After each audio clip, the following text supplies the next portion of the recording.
अस्सलाम वालेकुम YouTube family, उम्मीद है आप सब लोग खैरियत से होंगे। आज की जो मेरी वीडियो है ये उन लोगों के लिए, स्पेशली उन कैंडिडेट्स के लिए है जिनके जो पेपर हैं, जिनके जो टेस्ट हैं पीपीएससी के हवाले से इसी मंथ के एंड में, अक्टूबर के एंड में या फिर नेक्स्ट मंथ के शुरू में एक्सपेक्टेड हैं।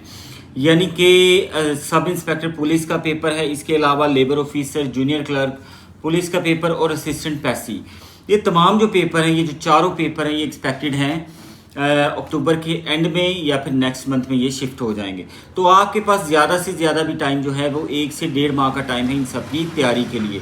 तो जिनका तो पेपर इसी मंथ हो जाएगा उनके पास तो टाइम कम है। तो इस सूरत हाल में फिर उनको क्या करना चाहिए, क्या स्ट्रैटेजी अपनानी चाहिए, कौन कौन सी बुक्स पढ़नी चाहिए, कौन कौन से पेपर जो है उनको रिवाइज करना चाहिए, किस तरह के एलिमेंट्स का ख्याल रखना चाहिए और पेपर किस तरह से अटैम्प्ट करना चाहिए।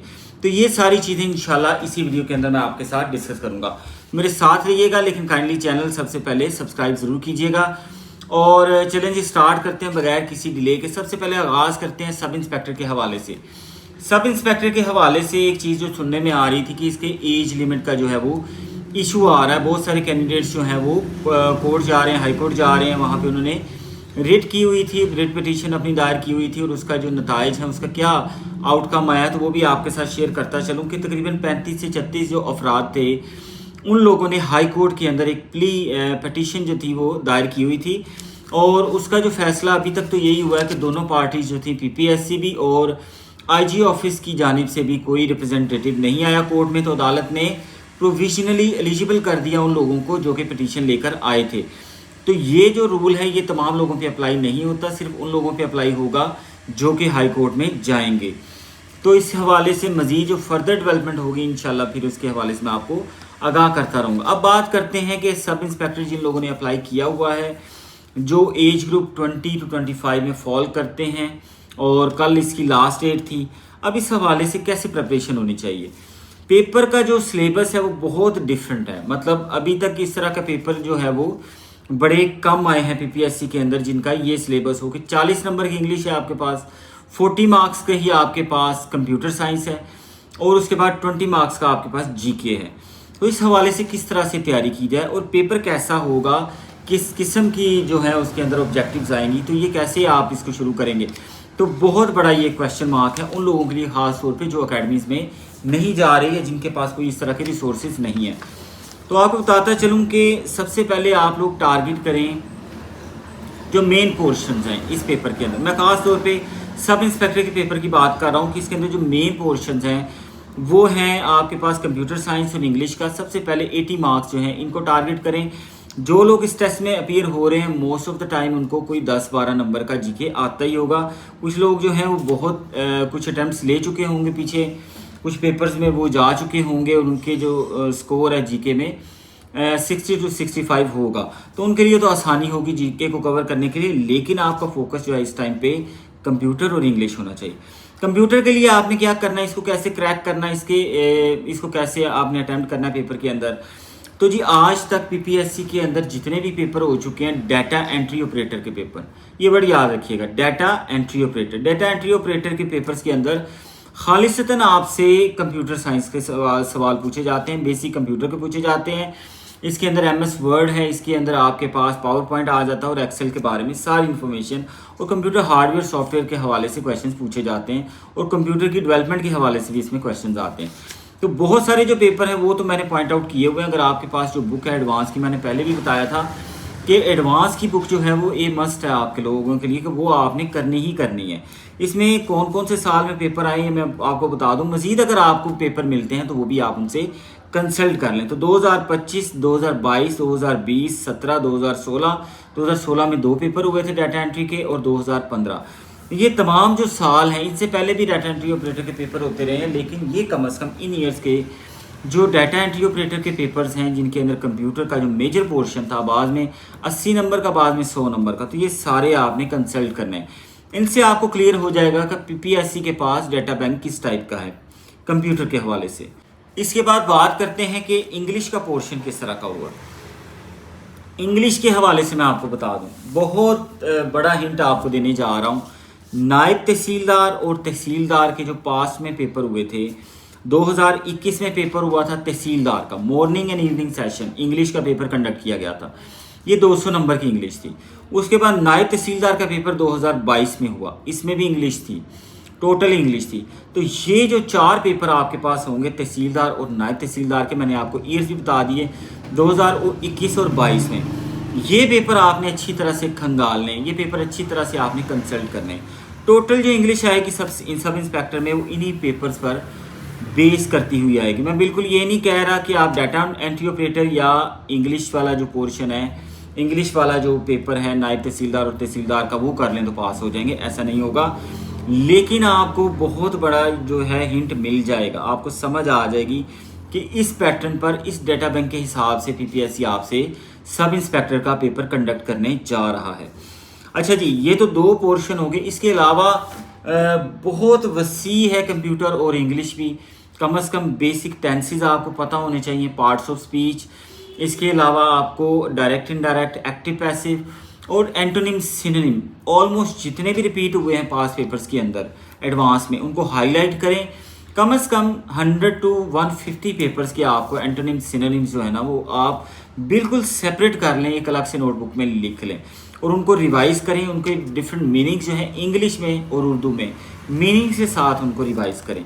तो ये बहुत हेल्प हो जाएगी आप लोगों के लिए। इंशाल्लाह इसमें से बहुत सारी चीज़ें आपको समझ आएंगी, जो चीज़ें मैंने आपको बताई हैं, और आप ये पेपर इजीली क्रैक कर सकते हैं अगर आप इस फॉर्मूले को, इस कुलिये को मद्देनज़र रखते हैं। इसके बाद बात करते हैं जी जीके पोर्शन के हवाले से। जीके में मैंने कुछ चीज़ें जो है वो सेपरेट की हुई हैं। उसमें सबसे पहले आपने कौन सा पोर्शन करना है, इस्लामियात और पाकिस्तान अफेयर्स। इसको आपने बेसिक किताबें बिल्कुल पढ़ने की कोशिश करें, 9वीं 10वीं की किताबें। जिनको जीके नहीं आता, जिनको तो पास पेपर्स पर अबूर हासिल है, वो तो ठीक है, उनको सब्जेक्ट्स भी डेफिनेटली आते होंगे। डेट्स पर ध्यान दीजिएगा, डेट्स बहुत पूछी जाती हैं। इस्लामियात में गज़वात की डेट है, ज़माना जहलियत से लेकर आप सल्लल्लाहु अलैहि वसल्लम के विसाल मुबारक तक जितनी डेट्स हैं वो बहुत इंपॉर्टेंट है। वाक़या करबला जो है ये भी इंपॉर्टेंट है, इसकी डेट बहुत इंपॉर्टेंट है। तो इस तरह की चीज़ें, सहाबा इकराम, उनको किस किस तरह से जो जय सहाबा इकराम हैं उनके आपको नाम आने चाहिए, उनके सिलसिले हसब नसब का पता होना चाहिए। 57 इस्लामी ममालिक हैं, इस हवाले से आपको तमाम तंजीमों का पता होना चाहिए। OIC, UNO, सार्क हो गई। इसके अलावा सीटो, सेंटो कब बनी, कब ये ख़त्म हुई। इसके अलावा हेडक्वार्टर्स जो हैं आपको पता होने चाहिए। अब जिनीवा में कितने हैं, मोस्टली हेडक्वार्टर्स जो हैं वो जिनीवा के अंदर है। तो इसको एक बिल्कुल सेपरेट कर लें कि जिनीवा के अंदर किस किस इंटरनेशनल ऑर्गेनाइजेशन का हेडक्वार्टर मौजूद है, तो इससे आपको बहुत फ़ायदा हो जाएगा।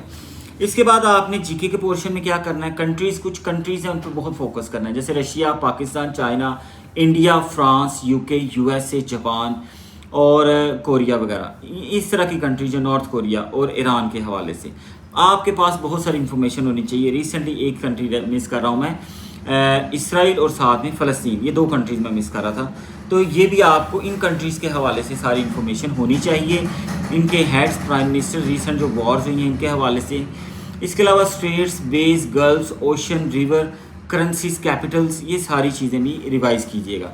तो इंशाल्लाह अच्छे नंबरों के साथ आप जो है वो सब इंस्पेक्टर का पेपर क्लियर कर सकते हैं। अच्छा जी, यही सारी इन्फॉर्मेशन जो है काम आएगी आपको लेबर ऑफिसर, इसके अलावा असिस्टेंट पैसी और जूनियर क्लर्क पुलिस के हवाले से।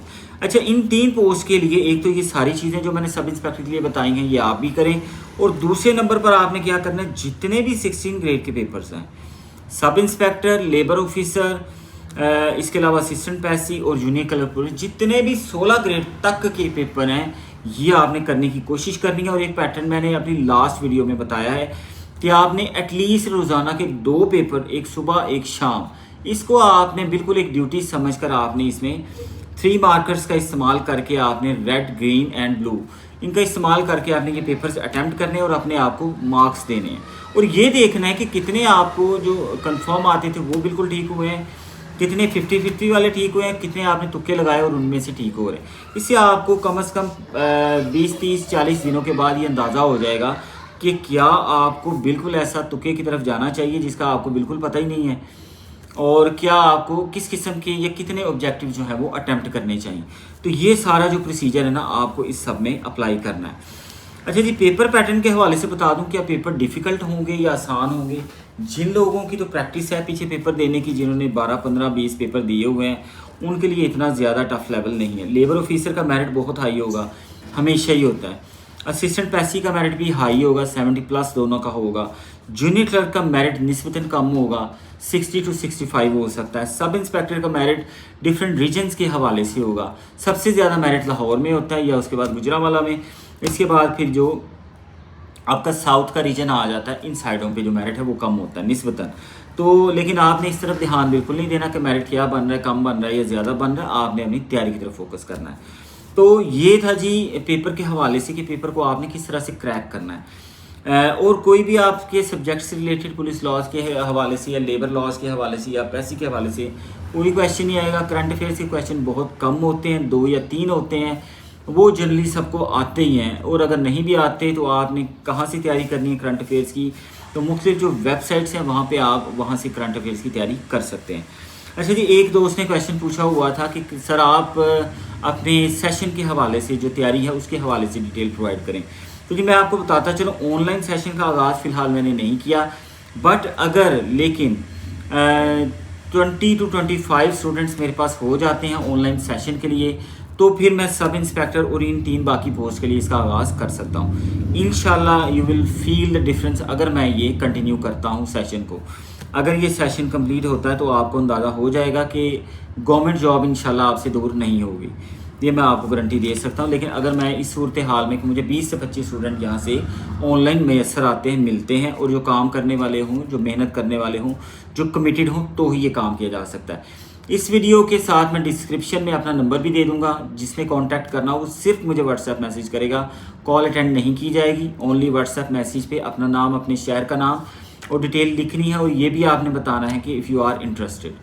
तो बाकी की जो सारी डिटेल है वो फिर इंशाल्लाह उस हवाले से शेयर की जाएगी। तो ये थी जी आज तक की मेरी वीडियो। इंशाल्लाह नेक्स्ट वीडियो में फिर हाजिर होऊंगा। इजाज़त दीजिए, अल्लाह हाफिज़, बहुत बहुत शुक्रिया, और काइंडली चैनल को भी सब्सक्राइब कीजिएगा।